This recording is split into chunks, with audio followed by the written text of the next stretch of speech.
உங்க எல்லாருக்கும் இயேசுவின் நாமத்தினால வாழ்த்துக்கள். நம்ம வேதாகம இடங்களை தியானித்து வருகிறோம். அந்த வரிசையில இன்றைக்கு நம்ம தியானிக்கக்கூடிய வேதாகம இடம்னு சொல்றதை விட ஆம், ஒரு நதி, அதை குறித்து தியானிக்க போகிறோம். நாம் தியானிக்க போற நதியின் பெயர் யோர்தான். இந்த யோர்தான் அப்படிங்கிறது மிக முக்கியமான ஒரு நதியாக இஸ்ரேல் தேசத்துல இருக்கிறது. இதோட அர்த்தம் எபிரேய வார்த்தை யார்தான் அப்படிங்கிற யார்தான் அப்படிங்கிறது தான் இதோட ஒரிஜினல் பெயர். அதை இங்கிலீஷில் ஜார்டன், தமிழில் யோர்தான் அப்படின்னு மொழிபெயர்க்கப்பட்டிருக்கிறது. இந்த யார்தான் அப்படிங்கிறது யாராத் அப்படிங்கிற ஒரு ரூட் வேர்ட்லேருந்து வருது. இதோட அர்த்தம் என்னன்னா கீழே இறங்குதல், டு கோ டவுன். இதோட பெயருக்கு ஏற்றபடியே இது எர்மோன் மலையில இந்த நதி உற்பத்தியாகி கலிலேயா கடல் வழியாக பாய்ந்து கடைசியாக சவக்கடல்ல இந்த நதி சேருகிறது. இன்றைக்கு இந்த யோர்தான் நம்மளுடைய ஆவிக்குரிய வாழ்க்கையில எதையெல்லாம் உணர்த்துகிறது அப்படிங்கிறதையும் நம்ம வேகமாக பார்க்க போகிறோம். 251 கிலோமீட்டர் நீளமுள்ள இந்த நதி கலிலேயா கடலையும் சவக்கடலையும் இணைக்கக்கூடிய ஒன்றாக இருக்கிறது. இஸ்ரவேல் ஜனங்கள் தேவன் அவர்களுக்கு வாக்குத்தத்தம் பண்ணின கானான் தேசத்துக்கு முன்பாக இந்த யோர்தான் நதியை அவங்க கடக்க வேண்டியதா இருந்தது. யோசுவா 3வது அதிகாரம் 4வது அதிகாரத்துல இந்த சம்பவத்தை நம்ம விரிவாக நம்ம வாசிக்க முடியும். அறுவடை காலத்துல இந்த யோர்தான் கரை புரண்டு ஓடும் என்று வேதம் சொல்லுகிறது. அப்படி அவங்க அந்த கரை புரண்டு ஓடக்கூடிய அந்த நாட்கள்ல தான் இவங்க அந்த நதியை கடக்க வேண்டிய ஒரு சூழ்நிலை. யோசுவா 3:15 பார்க்கும் பொழுது யோர்தான் அறுப்பு காலம் முழுவதும் கரை புரண்டு போம். பெட்டியை சுமக்கிற ஆசாரியர்களின் கால்கள் தண்ணீரின் ஓரத்தில் பட்டவுடனே மேலே இருந்து ஓடி வருகிற தண்ணீர் நின்று சாத்தானுக்கு அடுத்த 6ஆம் ஊர் வரைக்கும் ஒரு குவியலாக குவிந்தது. உப்புக்கடல் என்னும் சமனான வெளியின் கடலுக்கு ஓடி வருகிற தண்ணீர் பிரிந்து ஓடிற்று. அப்பொழுது ஜனங்கள் எரிகோவுக்கு எதிரே கடந்து போனார்கள். மிகவும் ஆச்சரியமான ஒரு சம்பவம் இங்க வேதத்துல எழுதப்பட்டிருக்கிறது. இஸ்ரவேல் ஜனங்கள் எகிப்துக்குள்ள நுழைவதற்காக இருந்த ஒரு தடையாக இந்த யோர்தான் அங்க இருந்தது. இவங்க இத்தனை ஜனங்கள் கிராஸ் பண்றதுக்கு அந்த டைம்ல போட்டோ வேற எந்த பாலம் அதெல்லாம் இந்த நதியில கிடையாது. ஆனா இந்த நதியை இப்ப கடக்கணும். ஆண்டவர் அற்புத விதமாக ஆசாரியர்கள் ஆசரிப்பு கூடாரத்துல உள்ள இந்த உடன்படிக்கை பெட்டியை சுமந்து கொண்டு வருகிற ஆசாரியருடைய கால்கள் அதுல பட்ட உடனே பிளந்து போகும்படி ஆண்டவர் ஒரு வழியை வைத்திருந்தார். இப்ப நம்ம கீழ்ப்படியும் பொழுது நம்ம ரீச் பண்ண வேண்டிய அடைய வேண்டிய இடத்திற்கு கர்த்தர் நம்மை கொண்டு செல்வார். யோர்தான் தடையாய் இருந்தாலும் நம்ம கீழ்ப்படியும் பொழுது வழிகள் திறக்கிறத நம்ம வாழ்க்கையில நம்ம பார்க்க முடியும். விசுவாசம் ஒன்றுதான் இந்த தடைகளை மாற்றி போடும், வேற எதுவுமே கிடையாது. அதை நம்ம உணர்ந்து கொள்ள வேண்டும். 2வதாக 2 ராஜாக்கள் 2:8 பார்க்கும் பொழுது அங்கே ஒரு முக்கியமான ஒரு சம்பவத்தை பார்க்கிறோம். அப்பொழுது எலியா தன் சால்வை எடுத்து முறுக்கி தண்ணீரை அடித்தான். அது இரு பக்கமாக பிரிந்தது. அவர்கள் இருவரும் உலர்ந்த தரை வழியாய் அக்கறைக்கு போனார்கள் என்று நம்ம வாசிக்கிறோம். இந்த இடத்துல யோர்தான் ஒரு டிரான்சிஷன், அதாவது ஒரு மாற்றத்தை குறிக்கக்கூடிய ஒரு இடமாக இருக்கிறது. எலியா வல்லமையாக ஊழியம் செய்தார். ஆண்டவருடைய சித்தத்தின்படி அவர் செய்ய வேண்டியது எல்லாவற்றையும் செய்து முடித்த பிறகு இப்ப ஆண்டவர் அவரை பரலோகத்திற்கு எடுத்துக்கொள்ள போகிறார். உயிரோடு கூட பரலோகத்திற்கு போகிற தன்னுடைய எஜமான் போவதற்கு முன்பாக இங்க ஒரு மாற்றம் நிகழ்கிறத நம்ம பார்க்கிறோம். அவங்க போறதுக்கு முன்னாடி எலிசா அவர் எனக்கு ரெட்டிப்பான ஒரு வல்லமை வேணும், உங்ககிட்ட இருக்கிற அந்த ஆவிக்குரிய வல்லமை எனக்கு ரெட்டிப்பா வேணும் அப்படின்னு கேட்ட உடனே எலியா சொல்றாரு, நான் உன்னை விட்டு எடுத்துக்கொள்ளப்படும் முன்னே நான் உனக்கு செய்ய வேண்டியது என்ன கேள் என்றான். அதற்கு எலிசா, உம்மிடத்தில் உள்ள ஆவியின் வரம் எனக்கு இரட்டிப்பாய் கிடைக்கும்படி வேண்டுகிறேன் அப்படின்னு சொல்றாரு. நான் போறதை நீ பார்த்தா கண்டிப்பா இந்த ஆவியின் வரம் இரட்டிப்பாய் உனக்கு கிடைக்கும் அப்படின்னு அவர் சொல்றாரு. அதே மாதிரி எலியா எடுத்துக்கொள்ளப்படுவதை எலிசா கண்ணார பார்க்குறாரு. அவர் மேலிருந்த சால்வை எலிசா மேல விழுகிறது. எலிசாவும் அந்த வல்லமையை அவர் பெற்றுக்கொள்ளுகிறார். இப்ப யோர்தான் ஒரு தலைமுறையிலிருந்து இன்னொரு தலைமுறைக்கு ஆவிக்குரிய வல்லமை கடத்தப்படுவதை உணர்த்தக்கூடியதா இருக்கு. இந்த 5D முக்கியமாக நம்ம அதை தான் எதிர்நோக்கி இருக்கிறோம். இது ஒரு கொண்டாட்டமான மட்டும் நம்ம பார்க்கல. பட் ஆனால் ஆவிக்குரிய கண்களோடு ஒவ்வொருத்தரும் பார்த்து ஜெபிக்கிறது என்னன்னா, ஒரு தலைமுறையில் உள்ள அபிஷேகம் அடுத்த தலைமுறைக்கு கடத்தப்பட வேண்டும். ஒரு தலைமுறை 40 என்பது ஒரு தலைமுறை. ஆல்மோஸ்ட் ஒரு தலைமுறையை கடந்து இன்னும் 10 வருடங்கள் கடந்து விட்டது. இப்ப அடுத்த தலைமுறை ஆயத்தமாக்கப்பட வேண்டும். ஆயத்தமாக்கப்பட்ட அந்த தலைமுறைக்கு இந்த அபிஷேகத்தையும் தரிசனத்தையும் கடத்த வேண்டிய ஒரு சூழ்நிலையில நம்ம இருக்கிறோம். அதை நம்ம மறந்து போகவே கூடாது.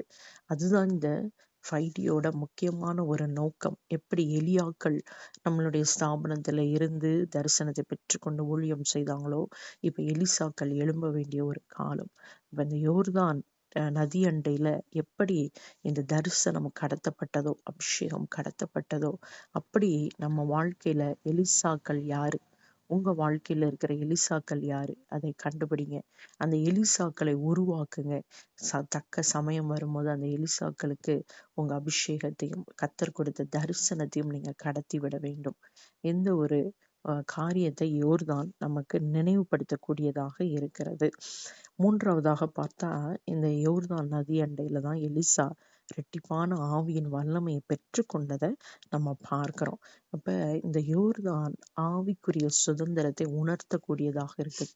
It represent spiritual inheritance.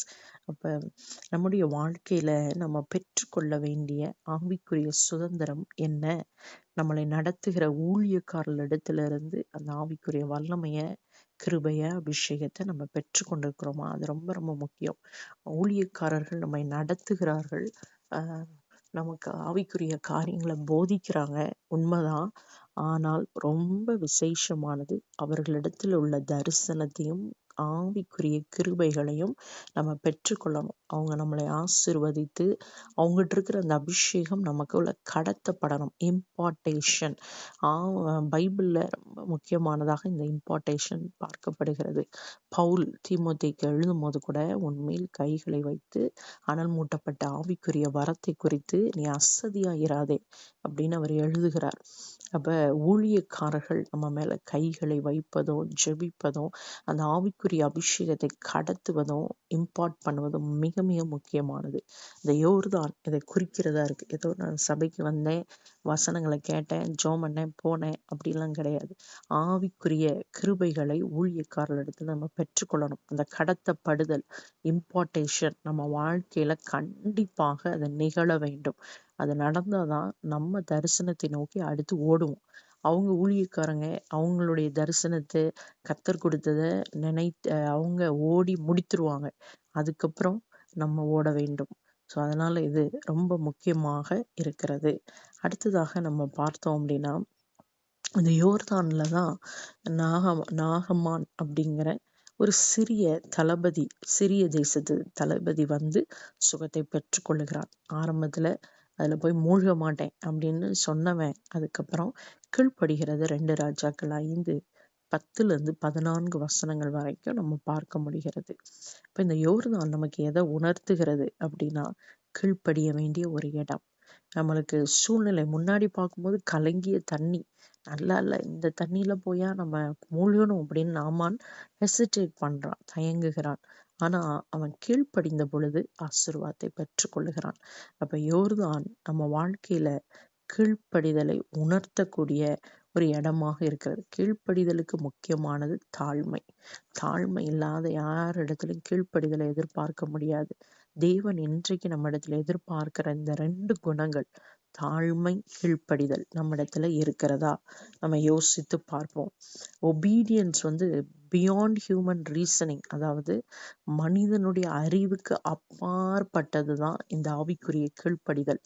உலக பிரகாரமா பார்க்கும் பொழுது இது சாத்தியமில்லை என்று தோன்றும். ஆனா ஆவிக்குரிய ரீதியில இந்த அறிவு அதெல்லாம் செயல்படாது. அறிவெல்லாம் பார்க்க முடியாது. கர்த்தர் சொல்லியிருக்கிறாரு, கீழ்ப்படிய வேண்டும். இதை நம்ம உணர்ந்து கொள்ள வேண்டும். அடுத்ததாக பார்த்தா மத்தேயு 3:1-6 வரைக்கும் பார்க்கும் பொழுது இந்த யோர்தான் மிக முக்கியமான ஒரு இடம். அது மனம் திரும்புதலின் இடம். யோவான் ஸ்நானகத்துல பாவங்களை அறிக்கையிட்டு அதுக்கு அடையாளமாக ஞானஸ்தானத்தை ஜனங்கள் பெற்றுக்கொள்கிறாங்க. அதே போல மெய்சியா வருவதற்கு ஒரு ஆயத்த ஸ்தலமாக இந்த இடத்தை நம்மால பார்க்க முடிகிறது. அடுத்ததாக மத்தேயு 3:13-17 வரை வாசிக்கும் பொழுது நம்முடைய இரட்சகராகிய இயேசு கிறிஸ்துவும் இந்த யோர்தான்ல தான் ஞானஸ்தானம் எடுத்தார். அவர் ஞானஸ்தானம் எடுத்த உடனே பரலோகம் திறக்கிறது. பரிசுத்த ஆவியானவர் இறங்கி வருகிறார். பிதாவுடைய வார்த்தை அங்க வெளிப்படுகிறத நம்ம பார்க்கிறோம். அப்ப இந்த இடம் ஒரு பிளேஸ் ஆஃப் டிவைன் அஃபர்மேஷன், தெய்வீக உறுதியை பெற்றுக்கொள்கிற ஒரு இடமாக இந்த யோர்தான் மாறுகிறது. ஊழியத்தின் தொடக்கமாக இந்த யோர்தான் மாறுகிறது. அதே போல இந்த யோர்தான் பார்த்தோம் அப்படின்னா பழைய வாழ்க்கையை விட்டுட்டு புதிய வாழ்க்கையை தொடங்கக்கூடிய ஒரு இடமாக இருக்கிறது. பார்த்தீங்கன்னா மோசே அவர் இந்த யோர்தானுக்கு முன்னாடி அவருடைய ஊழியம் முடியுது, யோசுவா தொடங்குகிறார். எலியா அவரும் இந்த இடத்துல ஊழியத்தை முடிக்கிறாரு, எலிசா புதிதாய் தொடங்குகிறார். யோவான் இந்த இடத்துல ஊழியத்தை முடிக்கிறாரு, இயேசு அந்த இடத்துல ஊழியத்தை தொடங்குகிறார். அது எதை குறிக்கிறதுனா ஒரு சீசன் முடிகிறதும் ஒரு புதிய சீசன், ஒரு காலம், புதிய காலம் தொடங்குகிறத உணர்த்துறதா இருக்கிறது. அதே போல யோர்தான் ஒரு சுத்திகரிப்பை உணர்த்தக்கூடிய ஒரு இடமாக இருக்கிறது. ஏன்னா இந்த ஞானஸ்தானம் எடுக்கிற இந்த இடம் எதை காண்பிக்கிறது? கிறிஸ்துவுக்குள் மரிப்பதும் அவரோடு கூட ஒரு புதிய வாழ்க்கையை தொடங்குகிறதற்கும் அடையாளமாக இருக்கிறது. கடைசியா ஒரு காரியத்தை நான் சொல்லி உங்களுடைய சிந்தனைக்கு இதை விட விரும்புகிறேன். அநேகர் எகிப்தை கடந்து எகிப்திலிருந்து புறப்பட்டு சிவந்த சமுத்திரத்தின் வழியாக நடந்து வந்திருக்கிறாங்க. ஆனா என்ன நடக்குது அப்படின்னா யோர்தானை கடப்பதற்கு முன்பாக அவங்க ஆவிக்குரிய ஒரு வனாந்திர சூழ்நிலைக்குள்ள போகிறத பார்க்க முடிகிறது. அநேக கிறிஸ்தவர்கள் ரெட்சி கிராசிங்லாம் நடந்துருது. வாழ்க்கையில பேப்டிசம் எடுத்துடுறாங்க, ஆண்டவருக்காக வாழ்க்கையை ஒப்பு கொடுக்குறாங்க. ஆனா முழுமையான அர்ப்பணிப்பு, கீழ்ப்படிதல் இல்லாததுனால வனாந்திரத்திலேயே சுத்தி சுத்தி சுத்தி சுத்தி வந்து உன்னுடைய வாழ்க்கை அங்கேயே முடிந்து போகிறதா இருக்கிறது. ரட்சிக்கப்பட்ட அநேக கிறிஸ்தவர்கள் இன்றைக்கு வனாந்திரத்துல சுத்தி அடிக்கிற ஒரு சூழ்நிலை. ஸ்பிரிச்சுவல் வாண்டரிங், ஏற்கனவே இந்த ஸ்பிரிச்சுவல் வாண்டரிங் அதாவது சுத்தி அலைகிறத பத்தி இதுக்கு முன்னாடி ஒரு செய்தியில நான் பேசியிருக்கிறேன். இது என்ன ரொம்ப கடந்த நாட்கள்ல பாரப்படுத்தின ஒரு விஷயம். அநேக கிறிஸ்தவர்கள் நம்ம சபைகள்ல பார்க்கும் பொழுது சென்று சேர வேண்டிய இடத்திற்கு போகாமையே சுற்றி கொண்டு இருக்கிறத பார்க்கிறோம். டெஸ்டினி, ஆண்டவர் வைத்திருக்கிற லக்கை அடைய முடியாமல் அப்படியே சுத்தி கொண்டே இருக்கிறாங்க. காரணம் கீழ்ப்படிதல் இல்லை, ஆண்டவர் மேல விசுவாசம் இல்லை. விசுவாசம் இல்லாமல் யோர்தானை கிராஸ் பண்ணவே முடியாது. யோர்தானை கிராஸ் பண்ணலைன்னா வனாந்திரத்துலதான் சுற்றி அலையணும் கடைசி வரைக்கும். இது மிக மிக பரிதாபமான ஒரு நிலைமை. நீங்க யோர்தானை கிராஸ் பண்ணிட்டீங்களா? இல்லைன்னா அந்த யோர்தானுக்கு முன்னாடி இருக்கிற வனாந்திரத்துலதான் சுத்தி அலைஞ்சிக்கிட்டு இருக்கீங்களா? ஆண்டவர் சொல்றாரு, இன்றைக்கு உங்களை பரிசுத்தப்படுத்தி கொள்ளுங்கள், நாளை கர்த்தர் உங்கள் நடுவில் அற்புதங்களை செய்வார். எதை ஆண்டவர் விட சொல்றாரு, எதை பிடிக்க சொல்கிறாரு, ஆண்டவர் எதை சொல்றாரோ அதை உடனே கீழ்ப்படிங்க, யோர்தானை கிராஸ் பண்ணுங்க. ஏன்னா யோர்தான் நம்மளோட டெஸ்டினேஷன் கிடையாது. நம்மளோட நோக்கம் கானானுக்குள்ள நுழைவது. ஆகவே கானானுக்குள் நுழைவதற்கு முன்பாக இருக்கிற இந்த யோர்தான் தடை போல தெரிந்தாலும் அதை கிராஸ் பண்ண வேண்டியது முக்கியமானது. கர்த்தரை நம்புவோம், விசுவாசிப்போம், அவர் சொல்படி நம்ம நடப்போம். கண்களை மூடி ஜெபிக்கலாம். தகப்பனே, இந்த காலை வேளையில யோர்தான் எங்க வாழ்க்கையில ஒரு மாற்றம் தான், ஒரு கடந்து போகிற ஒரு இடம்தான். ஆனா அதையே கடக்க முடியாதபடிக்கு அவிசுவாசமும் கீழ்ப்படியாமையும் எங்க வாழ்க்கையில இருந்தால், தேவனே, இந்த நாளிலே அதை எங்களை டீல் பண்ணுங்கப்பா. அது எங்களுக்குள்ள இருந்து அகன்று போகட்டும். முழுமையாயுமை நம்பி விசுவாசித்து கீழ்ப்படிந்து இந்த யோர்தானை கடக்க எங்களுக்கு கிருபை தாங்க. நாங்க கடந்தால்தான் ஒரு தலைமுறையிலிருந்து அடுத்த தலைமுறைக்கு கடத்தப்பட வேண்டியது கடத்தப்படும். நாங்கள் அந்த யோர்தானை கடந்தால்தான் வாக்குத்தத்தம் பண்ணப்பட்டதை சுதந்திரிக்க முடியும். நாங்கள் அதை கடந்தால்தான் பழைய வாழ்க்கையிலிருந்து புதிய வாழ்க்கைக்கு போக முடியும். நாங்கள் இந்த யோர்தானை கடந்தால்தான் ஆண்டவரே, ஆவிக்குரிய இந்த சுற்றி அடித்து பார்க்கிற இந்த பரிதாபமான வாழ்க்கையிலிருந்து இளைப்பாறுதலுக்குள்ள பிரவேசிக்க முடியும்.